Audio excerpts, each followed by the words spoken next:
Analyse af træet. Første præsentation. Det er et uddrag af en roman skrevet af Allan Lowe, som er udgivet i Naiv Super 2006. Allan Lowe er født og opvokset i Trondheim. Trods sin debut i en alder af 24 år ligger der forud for forfatterskabet både en universitetsuddannelse i Norge og en uddannelse som manuskriptforfatter i København.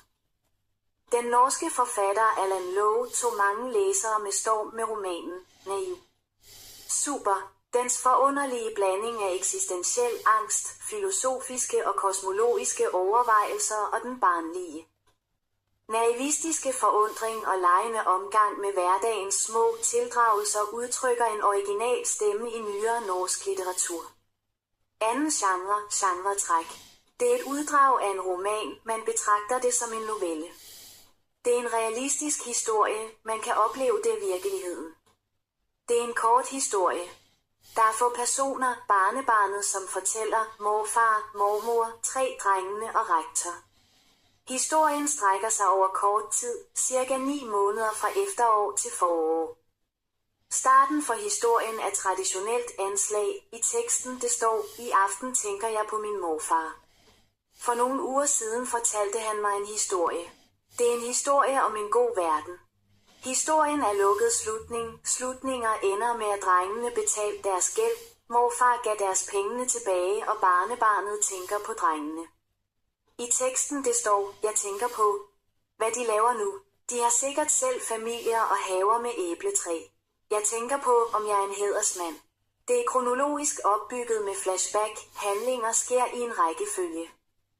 Barnebarnet fortalte historien. Historien starter hos bedsteforældres gult træhus. Morfar havde et æbletræ nede bagerst i haven. 3 drengene stjæler og ødelagt æbletræ, og til sidst drengene fik betalt deres gæld. DSAG side 2 af 5 tredje referat. Træet handler om barnebarnet fortalte hans morfars historie. Det er en historie om en god verden. Historien foregår i bedsteforældres gult træhus. De har en stor have, som de altid har brugt meget tid på. De kan godt lide at plante blomster og træet. Da de byggede huset, plantede hans morfar et æbletræ nede bagerst i haven. Træet voksede i temmelig mange år og begyndte der at komme æbler på det, mange æbler. Men så skete der noget. Der var 3 unge knægte, der stjålede eller plukkede æbler. Drengene har ødelagt æbletræ, og træet var døde. Hans bedsteforældre blev ked af det. 3 drengene har meldt sig og var dem, der havde ødelagt æbletræ. Så det blev aftalt, at drengene